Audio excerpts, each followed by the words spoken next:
I was hoping to hear something unique and interesting, especially with the name of the album being Trendsetter. But what I ended up getting was Trendseller, and a project that is built to sell streams and not the artist. it, it was definitely a slog. And hey, you might be right. Maybe it's not just meant for us. Maybe it's trash, but also maybe it's just not meant for us. So let's get into Yeah, the I track don't by even track. feel like I'm in the position to tell whether this is good or not because it's just objectively not made for me. Let me put you on game.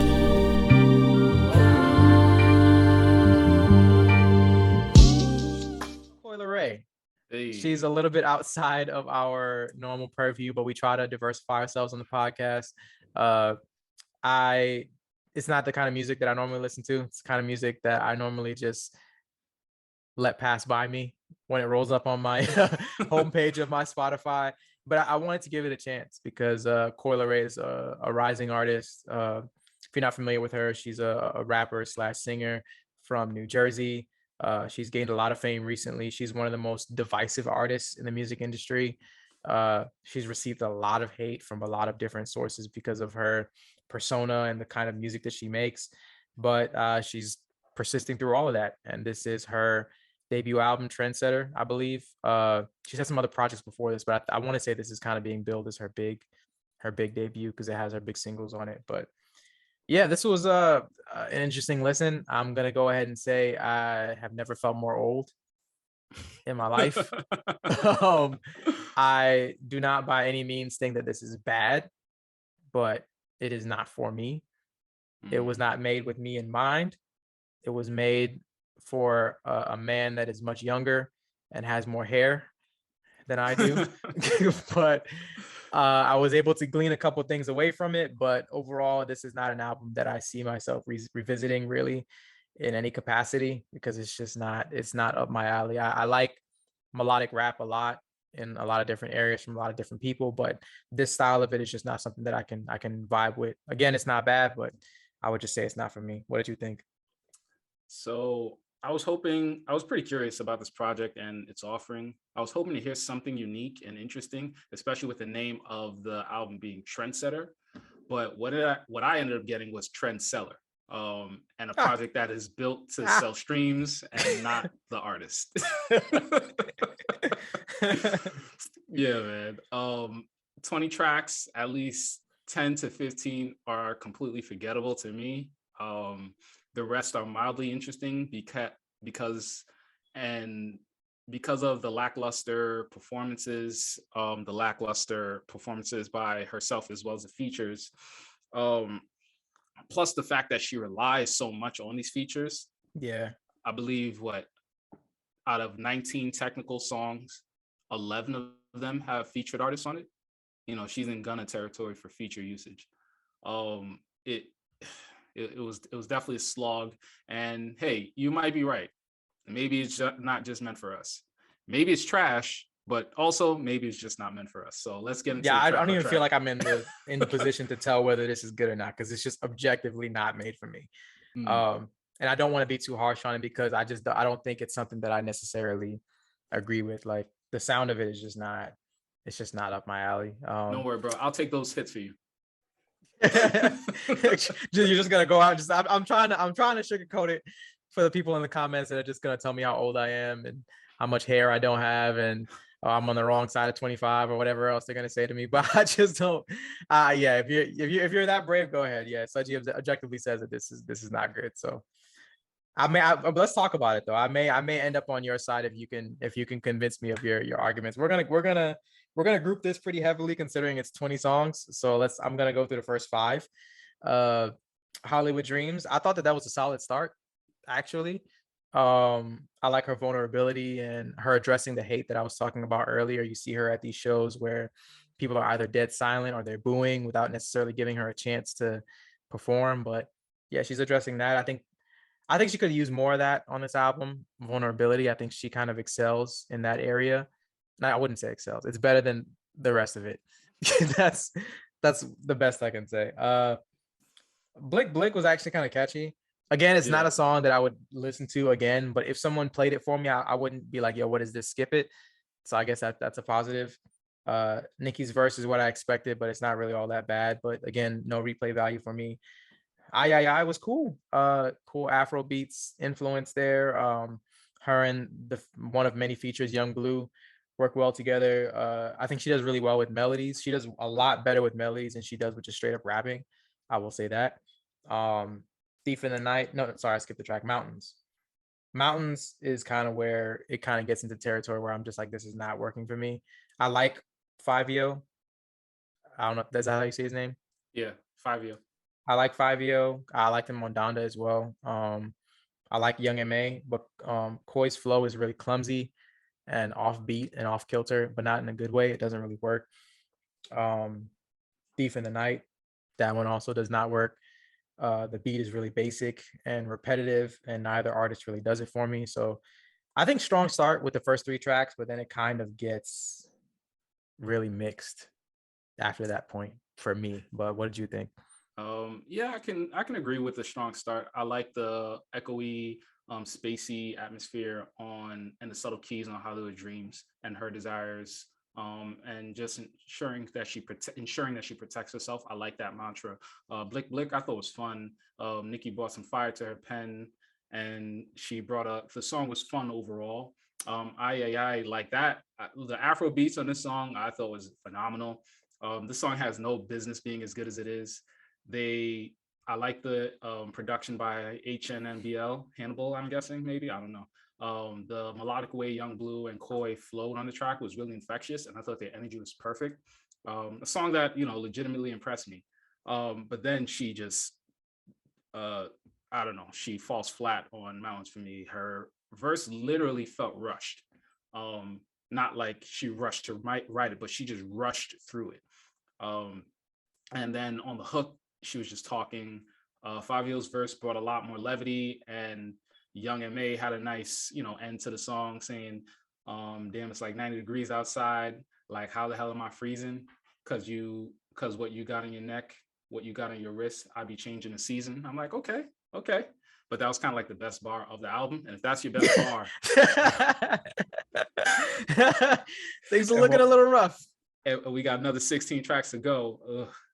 Thief in the Night. I kind of like G Herbo's presence on the track, and I felt like his charisma at least wasn't boring, but the hook that she delivered on this just took all the momentum out that he built up. Their back and forth on the second part of the song was cool, but then you get into overthinking.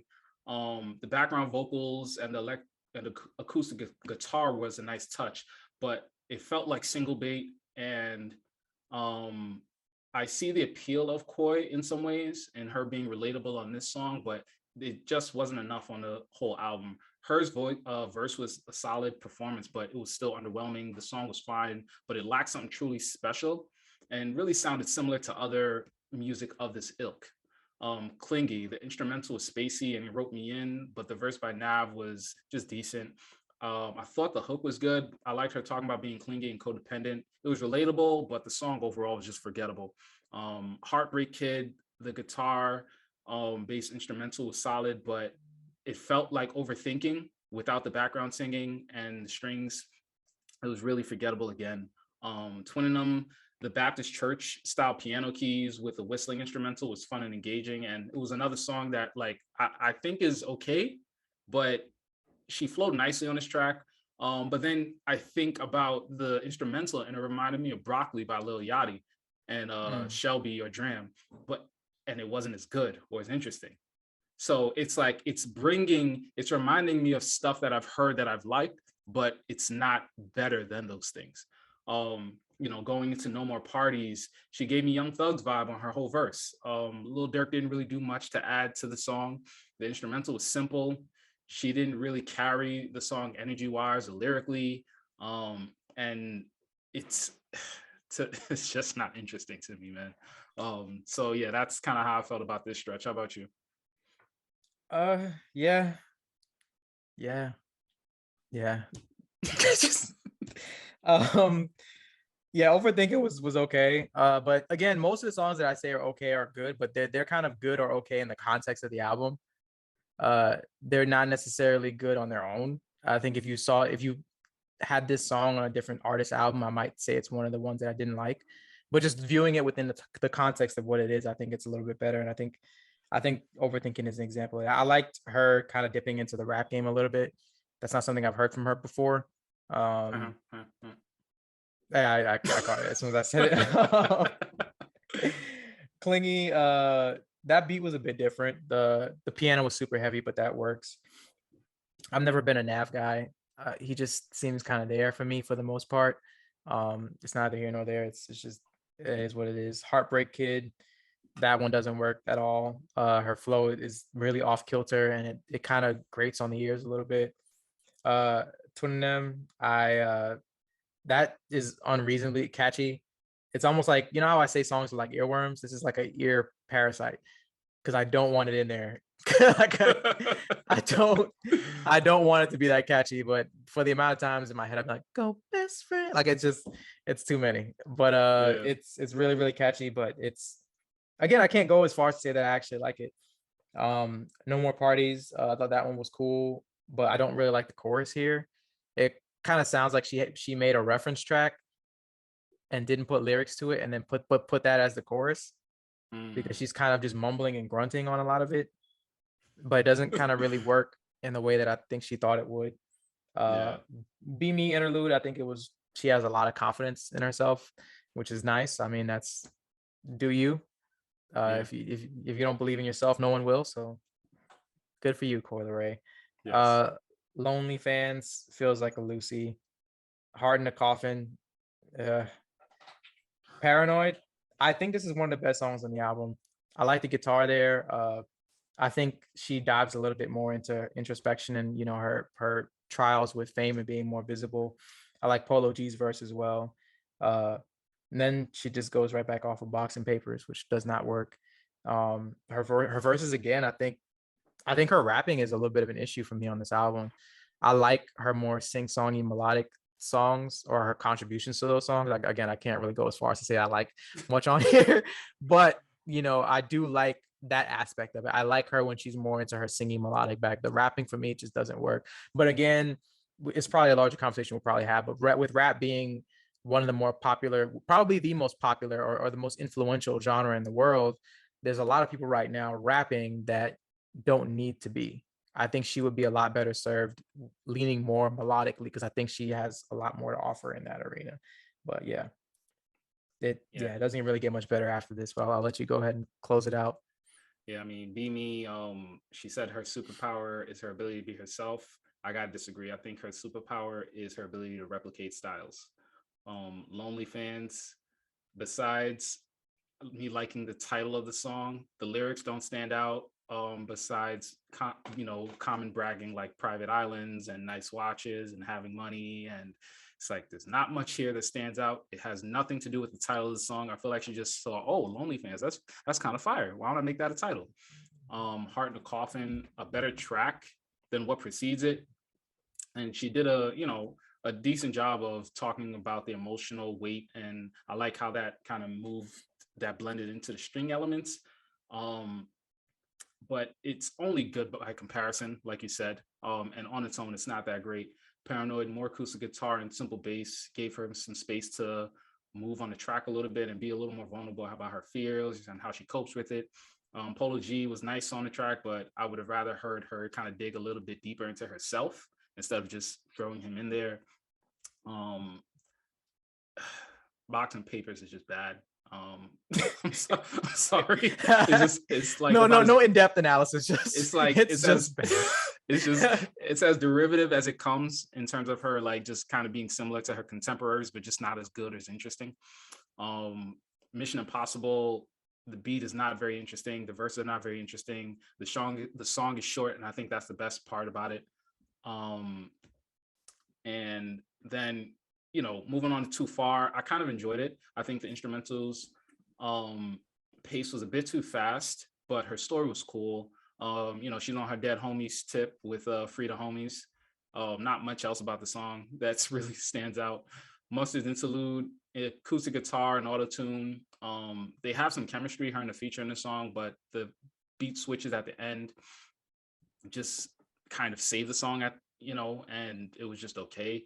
Anxiety, I think this is probably the best part of this latter half of the project. I appreciated this track, and I wish that she had more of this throughout the entire project. It was decent and not spectacular, and it was just it was cool. You know, I think this is where she can really stand out going forward. Finally, Big Purr, Pooh Shiesty, to me, he sounds like Yo Gotti. So it was him being a little derivative and then her being more derivative. I think the dramatic keys was solid and entertaining, but at the end, this is just whack for me. I'm sorry. I ain't gotta apologize. It's fine. I echo your sentiments. I'm not gonna repeat what you already said. A lot of this is just yeah, it is what it is. Anxiety, I will agree on that one. It was definitely a nice change of pace on the album. The album itself, of course, can get a bit monotonous with it being a very similar style, but yeah, more songs like this throughout the track list would have helped. I thought it was just a nice departure from her normal sound. If she made an entire album like this, I think I might like it a little bit more and with more melody. But yeah, and then she closes it out with Big Purr, it's a big no. It's a no for me, dog. Yeah. Why? That track, it didn't need to happen. She could have ended it with Anxiety, and that would have been a perfectly fine ending. This album itself could have been 12 songs. But I don't understand the need for all, maybe just streams. I don't know. But it was, I applaud us. I'm giving us a pat on the back for reviewing it, for stretching ourselves. But yeah, it's not for me. I could definitely see someone else that likes this kind of music a little bit more, maybe enjoying this more or putting this on repeat for them. But for me, yeah, it didn't really work. If I had to go 3 favorite tracks, I would go Hollywood Dreams, Anxiety, and give me I. What about you? Yeah, same. I, Mountains, and Anxiety. Okay. Yeah. If you had to recommend this to our listeners on a scale of hard pass to must listen, what would your recommendation be? Again, there were twice as many features artists on this than there were good tracks. The beats were forgettable and largely basic beyond the acoustic guitar elements, and her bars became predictable and didn't have staying power. She didn't write any interesting hooks in my eyes, and the project for me is a hard pass. It just ain't it. Yeah, I gotta echo your sentiments on that one. Hard pass for me too. We haven't created a term for this because it's never happened, but it's the exact opposite of the put you on game stamp of approval. But yeah, it's a big no from us. It's not bad. I don't think it's bad. I don't think it's that bad. For me, I just think that I can't recommend this to someone because I can't contextualize it in a way that makes it palatable for me. Like it's not my cup of tea, and it's not good enough for me to make an exception for that. Because sometimes you'll listen to a genre that you're not that familiar with, but you can be like, oh yeah, this is a jam. Like I don't understand what's going on, but I like it. And that's not the case with this. It's like I don't understand what's going on and I don't like it. So, it's like I'm like a toddler. Like I just like out in the world. Like I don't know what's going on at any time, but I don't like it. So I'm gonna throw a tantrum. That's what it feels like. Yeah, it's not for me. I wish Coi all the best. I think she has some talent. I think she has something to offer. You like you're thinking about that. Don't do that. Don't do that. I said she had talent and you were like, huh. Does she? I think she has something to offer. I think she has charisma. I think she has a good singing voice in terms of like the melodies and auto-tune. I think she does a good job of that. So I think there's a good project in here somewhere. I just don't think that this is it, which is what I say about every album that I don't like because I feel like I'm too nice. But yeah, that's where I sit on it. What are your final thoughts? I kind of debated whether or not it should be nice, but I feel like I need to be true to have any kind of authenticity or integrity in my reviews. And I want it to be nice, but at the same time, I just also want it to be honest. It's just not, there's nothing interesting here, man. There's a few songs like I is really like, that's the most interesting that it gets. and it's just an okay Afrobeat song. You know what I mean? Impressive to me because at least they were able to do that genre justice. But her melodic rap was just subpar. She sounds so similar to so many other artists to me that it pains me to say like, man, like I really can't recommend her at all. And like strangely enough, I like this project less than I like, Gunna's project. I'm the opposite. I'm the opposite. Like I think Gunna bored me a little bit more. I think that this was more interesting of a listen. Whether it's better or worse is I guess it's subjective, but I thought the Gunna project was a little bit more boring to me. Yeah, but you know what? I also thought to myself, maybe I'm crazy. Maybe this is just not my generation. Maybe what I look for in an artist is no longer what artists are trying to actually do. But between just the streaming wars, the short lengths of the songs, the throwaway production, the heavy usage of features, this ain't it. I hear you. I don't know, I guess in my mind, I think that they're listening to it. They're listening to us review it, even though they're probably not. So I'm just like, oh, let me just offer them something to take away from this, other than I think this is trash. Yeah, that's our review of Trendsetter by Coi Leray. Let us know what you think in the comments about the album. Do you think we're off base, or do you think that this is trash? Do you think that there's something here that we're missing, or are we a little bit too old to enjoy it? Let us know I want to hear what the younger listeners have to say about this, but that'll do it for our review. Let us know how you feel about it.